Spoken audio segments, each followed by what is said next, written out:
Thanks so much for coming on. It's brilliant to finally get to have a good chat with yourself. I always like to start off if you could just give us an insight kind of over your career, and yeah, a bit of an introduction on yourself, please. Okay, so yeah, Lucy Buxton, owner of LJB Coach Consultancy, and I've worked for myself now for gosh, 6 years. Yes, I had to think then. Um, so I started my career a long time ago at the age of 15 as a care assistant in a local care home, and that was back when you didn't have to have DBSs and matron wore a starch cap and cuffs, and it's very different. And then I went and trained to be a nurse, and my nurse career spread across the NHS and social care. Um, I have done all sorts of things in social care. So, obviously, a carer, nurse, deputy, manager, regional support, quality assurance, and then head of compliance and an NI as well. What else? Gosh, I'm sure I've done lots over time. Oh, NHS experience, a lot around case management, continuing health, case management in the community. And then I came to set up my own business in 2018. My personal world fell apart. I had to do something different, so I set up my own business. And since then, I have done all sorts of things again. So I've done a lot of NHS contracts and a lot of social care stuff. So I've done NHS wise, I've done quality assurance. Yeah. Um, I have done leader reviews, so learning disability mortality reviews. Yeah. IPC work in the pandemic. What else have I done? Oh, home first, case management, so discharge to assess. That was good. And then social care, so the same kind of usual stuff, the compliancy, mock, interim, all that kind of stuff. And during that time, I decided to retrain because, like that wasn't enough, was it? Girl was bored, so I decided to retrain, and I trained as a coach and did my NLP practitioner, master practitioner, and I'm now a trainer of NLP, which is neuro linguistic programming.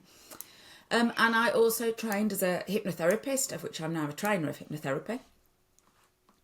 Um, and so I now spend my time actually not doing any nurse work at all.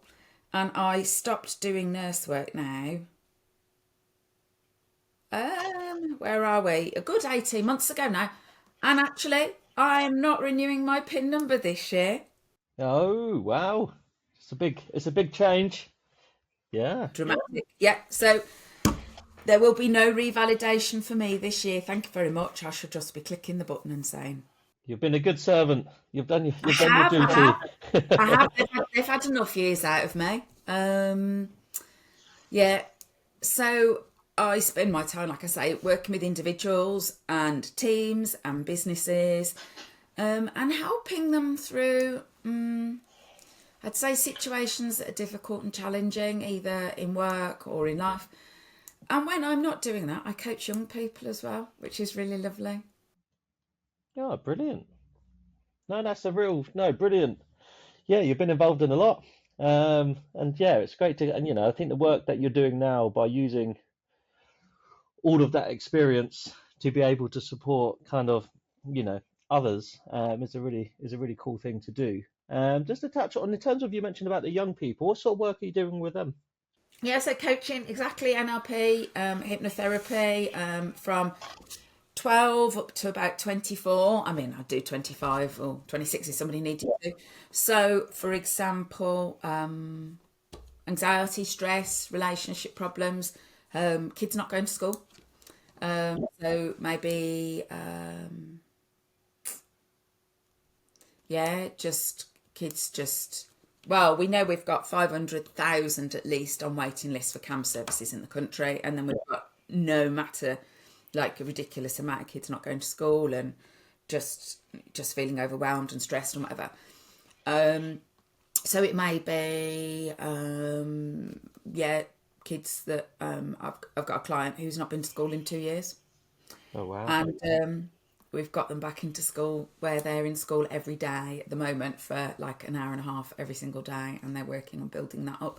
So Oh, fundamentally, they'll brilliant. be able to work towards going to high school. Oh, amazing. That's really cool. Really good.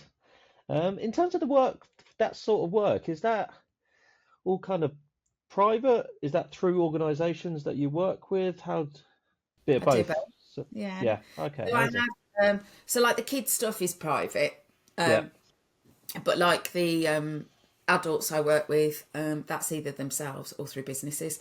Um, so that's come of a variety of ways, either by recommendation or where, say, things have happened and the business have gone, okay, we need to do something about this. Or where, say, I've been coaching the manager and the manager's like, but I need help with this. So then I've ended up working with more of the team. Or if, say, home has had struggles with the culture and they really need to move it forward. So I've been supporting home for the last few months, actually, where I've just been somebody that they can literally listen and talk to, and then I challenge their thinking and how they do what they do. And then they've got an online program, and I've been able to collect data and information for them, and then work with the provider and get them to look at how they do things differently, and then help them see what the team needs so as to be able to retain the team, get the team to stay. Yeah, and then like I say, it could be managers that I work with, CEOs, directors, all sorts. And then Yeah, obviously I've no. got the wellbeing partnership as well, um, which is exciting. And there's some good stuff coming in the background, I think. No, brilliant. No, that's amazing. And yeah, I think sometimes, people want the solution later. Initially, they just want that person that listens to them. So, I think being someone that's people can just talk to, and be heard, I think is a really powerful and really great thing. Yeah, I think it's not just about talking and being heard because I'm not a counsellor. Yeah, That's what a counsellor does, right? That's not what I do. So I will listen to people, they'll talk to me, and then I'll get them to change what they're doing that's not serving them. yeah. No, it's great. No, I think that's really. What's the kind of common when you get to kind of whether it's managers, directors, CEOs, what's the common themes that, within the sector there's struggle with? Is it very culture driven or support management? What's the common themes? I have thought about this so much, and I can't get it. Well, if I was to say you go to that sort of really high chunk level, it would just be overwhelmed with everything. But that's not really what it is, and it doesn't really describe it. Um, it's about being able to spin all the plates that they have to spin, wear all the hats that they have to wear, whilst being able to still progress and move forward in a really difficult and challenging environment for lots of reasons, whether that be due to funding, whether that be due to mentality, whether that be due to the way that the sector is. And you're gonna shoot me down for this, but you know what? There's such a victim mentality in social care, Yeah. and that's half the problem. Has it always been that way? Is it getting worse? Where kind of are we in comparison to former years?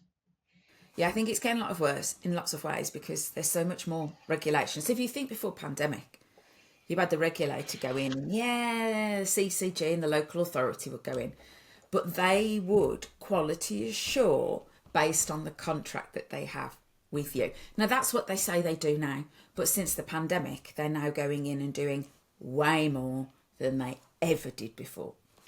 So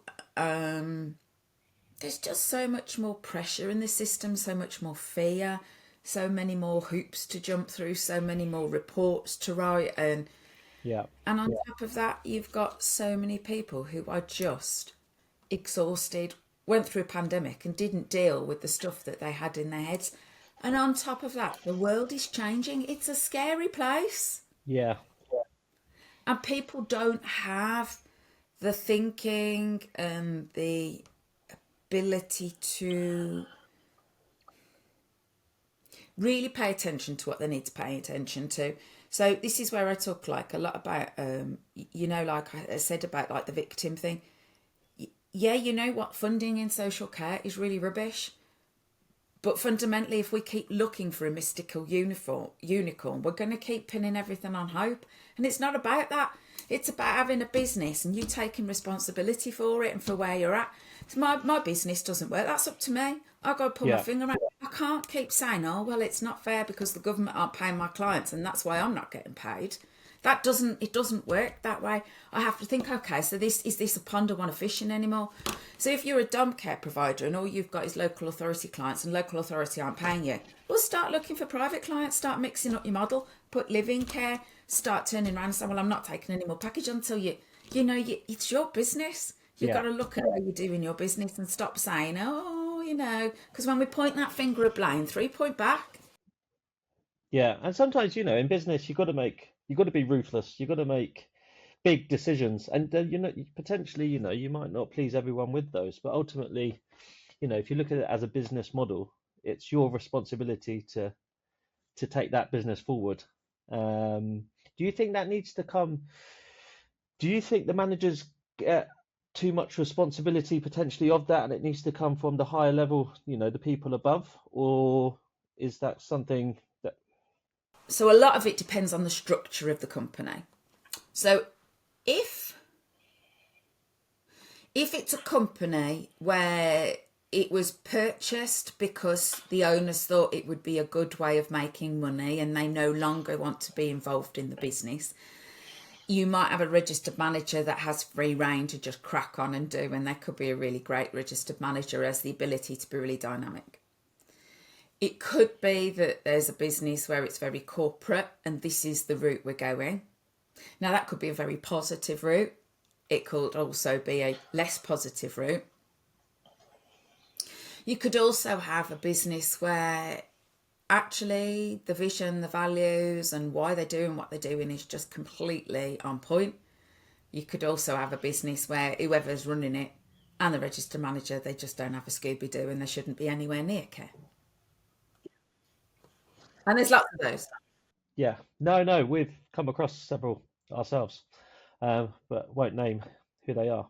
Um, in terms of, do you think in terms of we talk about skill set, does there need to be a more defined pathway for within the social care setting? For example, you might become a care assistant, a senior care assistant, a team leader, a deputy, then move to a home manager.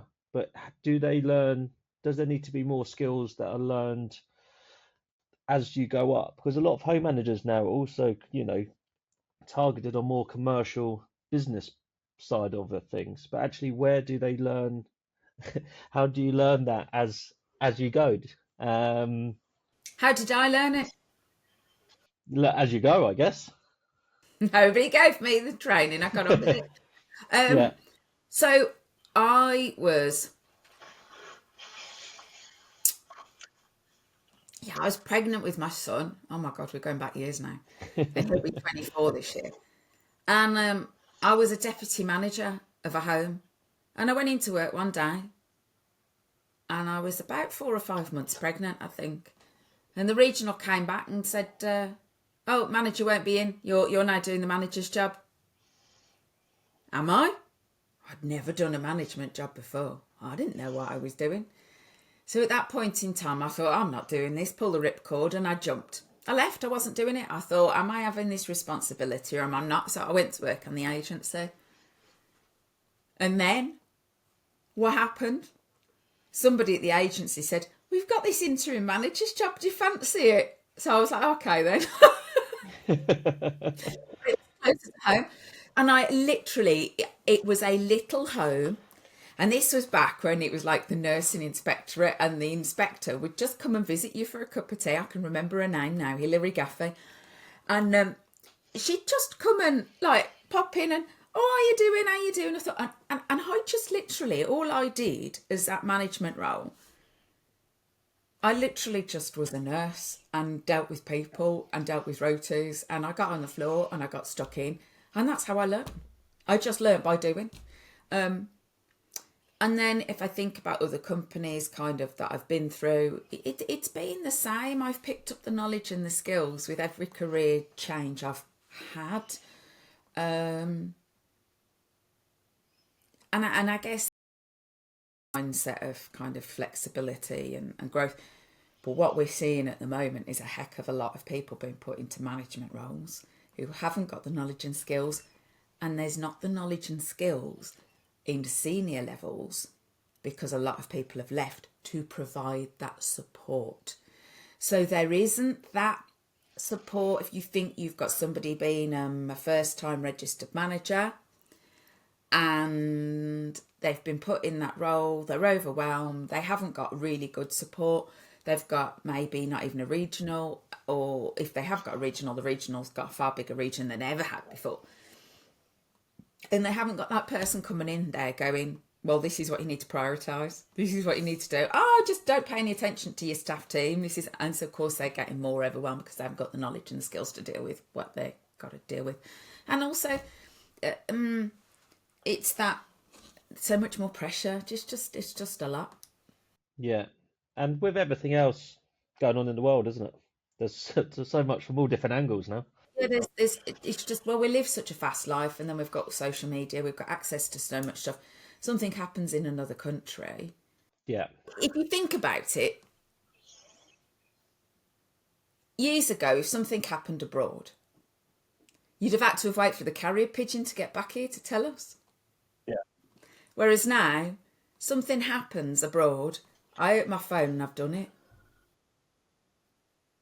Yeah, you know within minutes now, don't you? If something happens, it's ping, ping, ping, ping, ping.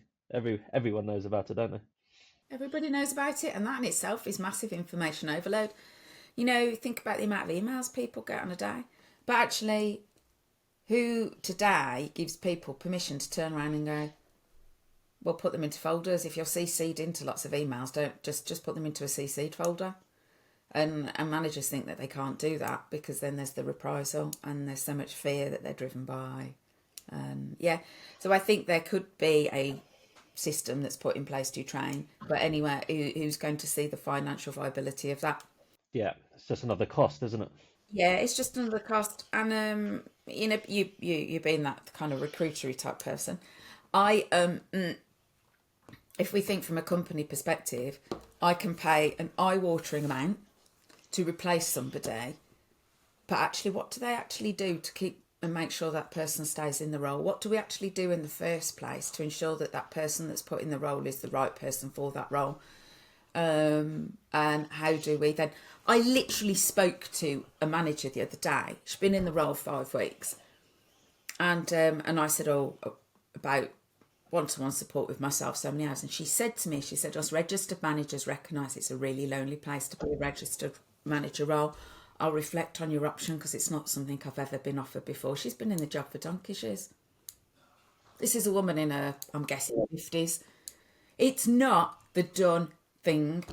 But actually, if it was the done thing, you wouldn't then have to replace that manager within 6 months, which is what is happening.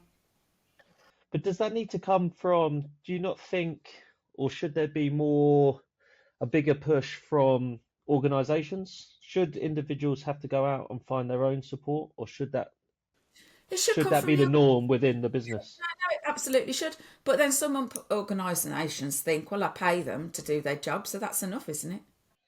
Yeah, which is part of the problem as well, isn't it? Yeah, it's about values. It's about the values of the people who run the business and the value that they place in the most important asset in their business, which is their team. Yeah. No, for sure. I spoke. I can't remember who it was. It was someone. I spoke with someone a few weeks ago, and they were talking about obviously how registered managers need further support, and even if they're Was it Norma? on Norma, I think it was Norma, and whether they're on holiday or sick, they still hold the responsibility of the home. And Norma was talking about what it would look like if the deputy held more responsibility or was even possibly registered or had a had more responsibility to actually support the home manager. Do you think that has any legs in the future? Do you reckon that's an angle to go down, or? I think the structure could do with changing. So if I think about where I've seen things work really well before, where a registered manager's had, say, registered manager status for two close sites, not just one, two. And what they do is so many days in the one, so many days in the other, and they literally focus on the business element, and they've got far more business knowledge and skill. And then they have a care manager.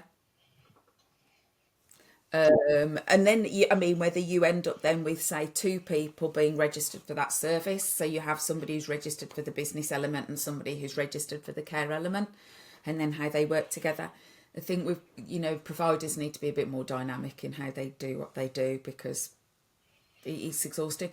But also, I think there's a huge element around the NI role, because there's so much around. See, when I was an NI, I took it really. I remember that conversation I had when I was asked if you do this, if I'd take on the NI, and I was like, no, I don't want to do that. I don't want that responsibility. And then in the end, I did. I was like, oh, okay then. I think they probably thought they nagged me enough, I'd give in. But I took that responsibility greatly. Now, there's a lot of NIs that don't even go near their service. There's a lot of businesses that pay people to be their NIs, and those NIs don't even go anywhere near the business. So if the role of the NI was appropriately held, Yeah, that would help massively. But it's not in a lot of businesses.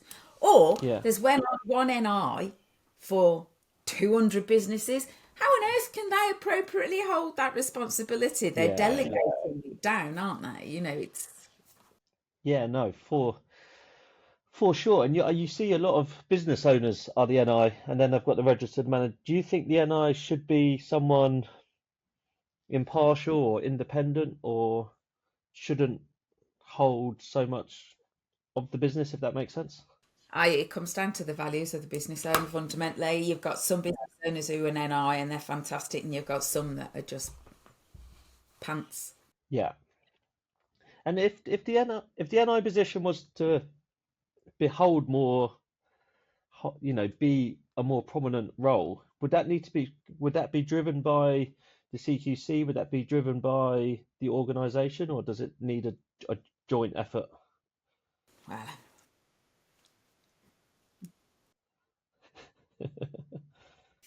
I can't say it's going to be driven by the CQC, can I?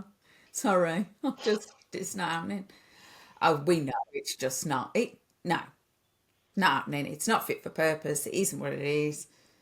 Regulation's great. Let's not mention portal. Yeah. Let's not mention culture surveys.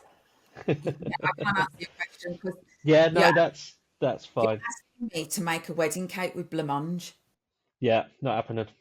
No, no, that's fine. That's fine. So in So terms of, unless somebody in government now, this is where it might get political, because the whole government system has to change for me to be able to accept this job. Unless somebody in government decides to give me a job where I'm paid a nice lot of money to sort this system out and actually make people do what they should be doing, then it ain't going to happen, is it, love?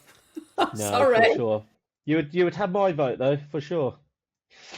Um, so in terms of where do you see the managers that you're supporting, the owners, CEOs, directors, where's the next, what am I trying to say here? Where's the next wave of managers coming from? There's so many leaving the sector. Are we I've going to had to hit a look under point? the sofa. I've had to, honestly, I've looked under the sofa cushions. I can't find any. Actually, do you know what? I've planted some in the polytunnel recently. Well, hopefully, few years, they'll be where they need to be. There's lots of talent out there. We've got to think differently, and providers have got to stop this. You've got to fit into this mold, the mold that they have. We've got to grow talent. There's some really exciting, fabulous talent out there, but there's this. You need to follow these rules. Mentality needs to go. Don't fit anymore. The world's changing enough, and it's as simple as that. We're not going to be in the same place that we are in 20 years' time, 5 years' time. 2 years' time, the world's going to look very different. Look at where we're at in the last 4 years. My goodness Yeah, me. and things, yeah, moving even quicker. Yeah, and we'll go quicker. And I also think the sector's going to change more in lots of other ways. So I step outside of things and look at things from a bigger picture. Assisted dying stuff. Yeah, That's going to massively impact. Also, I mentioned planning permission, granddad pad. So for more people who fundamentally can find the resources to be able to extend or care for their own families, I am seeing, so in my spare time, when I'm not doing everything that I do, I'm parish councillor for the hamlet that I live in. How nice. random is that? Yeah. Just to add of the things you've done. Yeah, on top of the things I've done. And seeing a heck of a lot of planning applications going in for conversions of garages for granny annexes or cabins being put Yeah, in gardens and stuff. I nursed my own mum with my dad. We had carers out to interview them to see if they were good enough. They weren't, so we thought it's not happening. So me and my yeah, dad nursed my mum at home. We bought her own hospital bed because she had DLA. Nursed her at home, me and my dad. Now, luckily, I'd got the skills to be able to do that. And it's exactly what I shall do for my dad. yeah, And there were more people like me. So that structure of social care is changing in essence. And we know that there's a massive push for home first, isn't there? You know, that's where yeah, people want. But also then there's that research is changing, medication is changing, we're having breakthroughs of all sorts of things. I mean, there's been so much these last few weeks about the research that's been done about decaf coffee and decaf stuff. That's been around for years, nothing new. It's just that somebody else has picked it up. I can remember doing that 10, 15 years ago. It's yeah, nothing new. And it literally just comes down to individuals and businesses having a growth mindset. yeah. And having the right leaders, I guess, as well. It's having the right leaders in place to take forward with the change. Yeah. So, and we know, so if we think about it from a brain perspective, our brains, we know they've discovered neuroplasticity. We can change our brains. Well, we've known this for years if you do NLP and hypnotherapy and things like this, you know. Hypnotherapy goes back to the 1500s, if not a bit before. We know we can change what the mind does. So if you're open to changing how you do what you do, you can change it. It is as simple as that. So if a business is struggling, that business can change if it wants to. It's got to want to enough. The nail it's sitting on has got to be painful enough for it to get off it. Simple. Yeah, no, for sure. And I think, yeah, then that, people can lead into a new era of what's going to be changing over the next few Yeah. years. And I think as we get more people that come that haven't followed the narrative of how people came into the social care. So if we think about kind of how social care came about, 1986, Griffiths report, all that kind of stuff. Great pension pot. I'll open a care home. No. I think there needs to be more, but this is a law problem, so it's not going to happen. I think there needs to be more around who can actually become a registered provider. But fundamentally, the law is so woolly and open that the regulator can hand out registrations to virtually anybody. And you can buy one these days. Yeah. No, I think me and Norma touched on that as well, around tied to regulation around who, the how, and the why, I think. Because if it's just driven by somewhere to put your money and you can think it's a profit machine sort of thing, then you're still going in with you're the wrong, yeah, it's not what your residents need. No, don't get me wrong. If you want to make money, you can. But if you want to make money, you have to spend it. You have to invest. You have to grow. You have to train. You have to be there. You have to have a fabulous model where you care. It needs to be legally compliant. Yeah, and make money at the end of it. Good for you. Do you know what I mean? But you got to do the right thing. It's still a business at the end of the day, but you got to do the right things to get there, don't you? And I think that's the bottom And line. fundamentally, if it doesn't make money, it's a very expensive. Yeah. No, for sure. No. So, no, that's great. And I think, no, that's really good. And in terms of you and your kind of the work you're doing at the moment, if there's managers out there, look at, do you have capacity at the moment? Are you kind of fully booked up? What's your kind of situation at the moment? So interesting. Um, I have, strangely, infinite capacity. Why? Because um, I have a network now of Yeah. coaches that if people come to me and maybe the problem that they've got isn't necessarily a problem I want to deal with, or if somebody comes to me and they can't afford my prices, I now have a small niche of coaches that I can signpost to.